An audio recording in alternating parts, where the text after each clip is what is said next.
Assalamualaikum warahmatullahi wabarakatuh. Perkenalkan, nama saya Sustriani, NIM 1911201. Saya dari kelas PAI 4G.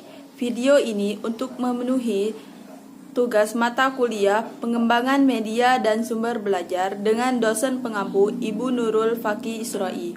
Baiklah, pembahasan saya kali ini yaitu tentang kajian konseptual media dan sumber belajar.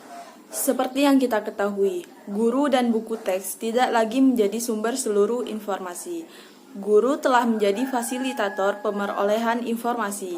Dengan keyboard, para pelajar bisa menjelajahi dunia, memperoleh akses ke perpustakaan, guru dan siswa lainnya, serta ke sekumpulan sumber daya untuk memperoleh informasi yang mereka cari. Inovasi kedua tersebut menghadirkan cara tak terbatas bagi pelajar untuk memperluas kesempatan pendidikan. Baik, pembahasan saya yang pertama yaitu tentang konsep dasar teknologi, media, dan sumber belajar. Teknologi memiliki banyak penafsiran dari sekedar peranti keras seperti komputer, pemutar MP3, dan sebagainya, hingga cara yang sistematis dalam menyelesaikan masalah. Teknologi berasal dari bahasa Yunani, teknologia. Tekne artinya kemampuan dan logia artinya ungkapan. Teknologi berkaitan dengan pemanfaatan dan pengetahuan tentang perkakas dan keterampilan.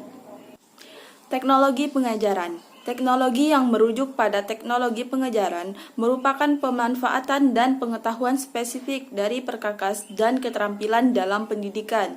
Contohnya, ketika guru menggunakan komputer, peranti keras, pendidikan jarak jauh, atau internet untuk pengajaran. Peralatan tersebut dianggap sebagai teknologi pengajaran. Kemudian pengertian media. Media merupakan bentuk jamak dari perantara, medium, sarana komunikasi. Media berasal dari bahasa Latin, medium, antara, merujuk apa saja yang membawa informasi untuk sumber dan penerima. 6 kategori dasar media. Yang pertama, teks, audio, visual, video, prekayasa, manipulatif atau benda-benda, dan orang. Tujuan dari media adalah untuk memudahkan komunikasi dan belajar. Kemudian pengertian format media. Format media merupakan bentuk fisik yang di dalamnya pesan disertakan dan ditampilkan. Format media contohnya papan tulis, slide PowerPoint, compact disc atau CD, DVD, multimedia komputer.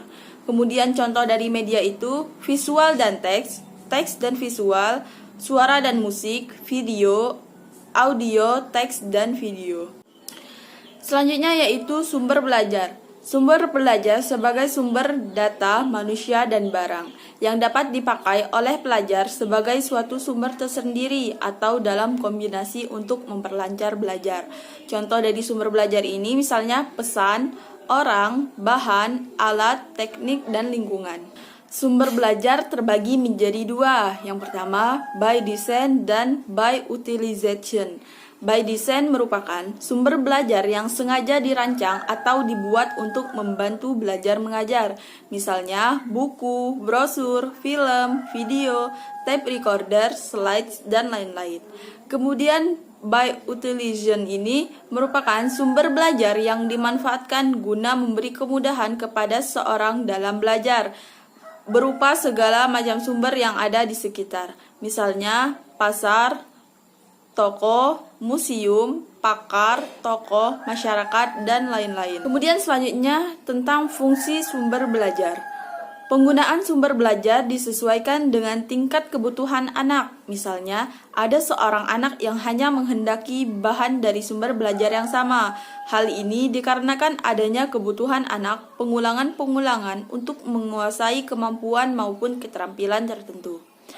Yang kedua, pada pendidikan anak usia dini, fungsi sumber belajar lebih cenderung memberikan kesempatan proses berasosiasi kepada anak untuk mendapatkan dan memperkaya pengetahuan dengan menggunakan berbagai alat, buku, narasumber, atau tempat. Yang ketiga, fungsi sumber belajar yang lain adalah meningkatkan perkembangan anak dalam berbahasa, melalui berkomunikasi dengan mereka tentang hal-hal yang berhubungan dengan sumber belajar atau hal lain. Kriteria pemilihan. Pemilihan format media. Faktor-faktor yang harus dipertimbangkan. Yang pertama, teknologi dan media yang tersedia. Yang kedua, keragaman peserta didik. Misalnya, pembaca, bukan pembaca, atau lebih suka mendengar. Yang ketiga, tujuan yang harus dicapai, sifat dan banyaknya tujuan, misalnya kognitif, afektif, kemampuan motorik. Yang keempat, keadaan pengajaran, misalnya kelompok besar, kelompok kecil, atau pengajaran mandiri. Yang kelima, kemampuan menyajikan dari tiap-tiap format media, misalnya visual diam, visual bergerak, dan sebagainya. Pembahasan selanjutnya yaitu tentang pengajaran dan belajar. Bahan-bahan pengajaran merupakan benda spesifik yang digunakan dalam sebuah pelajaran yang mempengaruhi kegiatan belajar siswa. Misalnya, materi penjumlahan sederhana tingkat SD dikembangkan program peranti lunak komputer multimedia interaktif yang memungkinkan para siswa untuk berulang kali melihat materi, soal-soal praktis, membuat tanggapan terhadap soal, dan menerima umpan balik.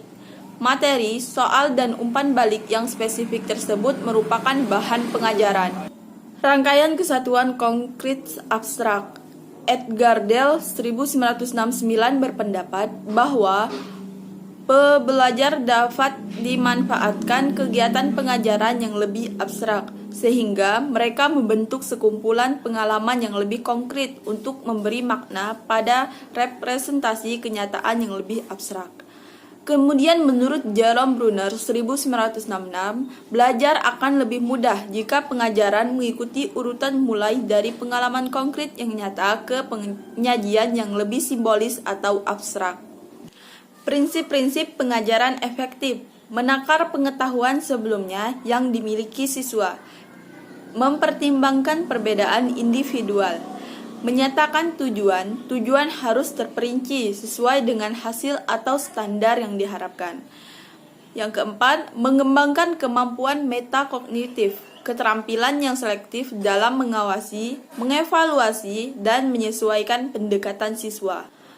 Menyediakan interaksi sosial, memasukkan konteks realistik, melibatkan para siswa dalam praktik relevan, menyediakan umpan balik yang konstruktif, terus-menerus, dan tepat waktu. Pembahasan yang selanjutnya yaitu tentang peran teknologi dan media dalam belajar.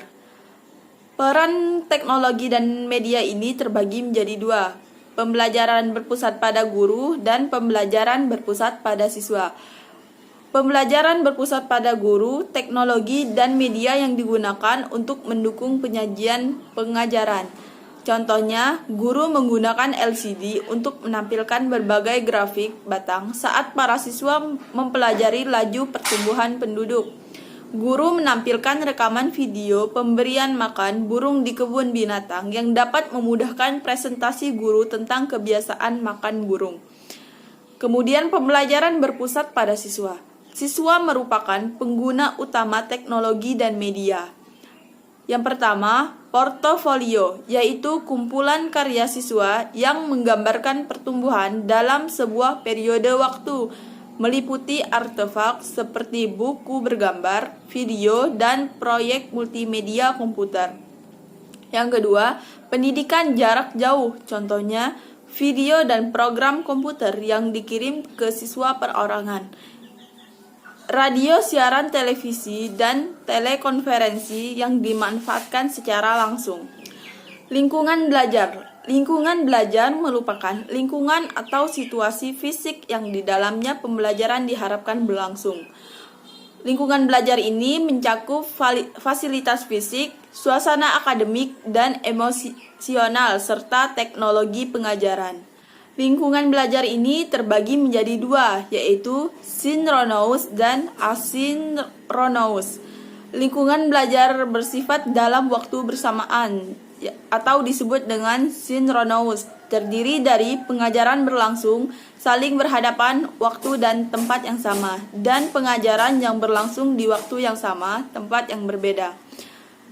Kemudian asinkronous adalah lingkungan belajar bersifat tidak dalam waktu bersamaan, memungkinkan akses materi atau konten pada waktu yang berbeda oleh banyak siswa di berbagai tempat berbeda. Contohnya, pengajaran melalui televisi direkam dan ditampilkan hasil rekamannya. Belajar mandiri menggunakan program komputer, CD interaktif atau tutorial web. Pemanfaatan teknologi dan media akan efektif jika Anda memiliki pemahaman dasar tentang bagaimana siswa Anda belajar. Keefektifan teknologi dan media tergantung pada perencanaan dan pemilihan sumber daya yang tepat dan cermat. Mungkin itu saja pembahasan dari saya. Mohon maaf apabila ada kata-kata yang salah. Pada Allah saya mohon ampun. Saya akhiri. Wassalamualaikum warahmatullahi wabarakatuh. Terima kasih telah menyaksikan video pembelajaran dari saya.